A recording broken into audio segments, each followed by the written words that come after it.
اس نے جلدی سے نومیہ کو بلایا۔ نومیہ نے میرا ٹیمپریچر چیک کیا، کچھ گولیاں بھی دیں۔ اس کی توجہ سے میرا بخار کچھ ٹوٹا۔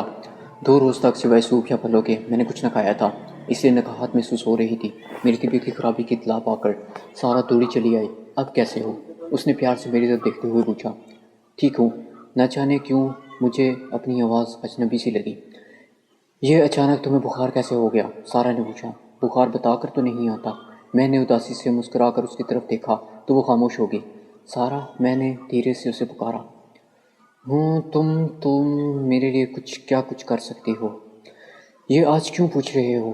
وہ حیران سی تھی۔ بس ایسے ہی، بتاؤ تو صحیح۔ میں نے اپنی بات پر اصرار کیا۔ اس نے سر جھکا کر کہا، تمہاری خاطر تو میں سب کچھ کر سکتی ہوں۔ آگے کوئی بات نہ ہو سکی کیونکہ اسی وقت عقیلہ میرے لیے سوپ لے کر آ گئی۔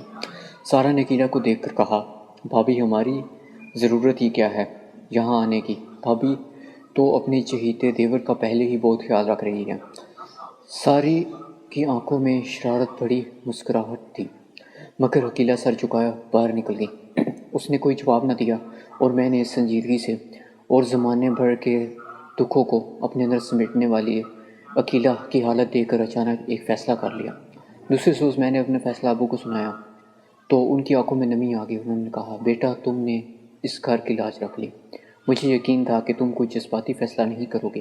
عقیلہ کو جب اس بات کا علم ہوا تو وہ مجھ سے دور دور رہنے لگی۔ وہ اب میرے سامنے بہت کم آتی تھی۔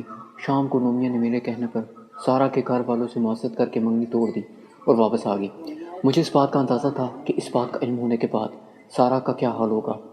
یہ فیصلہ جو میرا اپنا تھا، اس پر نہ جانے کیوں مجھے دکھ سا محسوس ہو رہا تھا۔ میرے اندر ٹوٹ پھوٹ سی مچی ہوئی تھی۔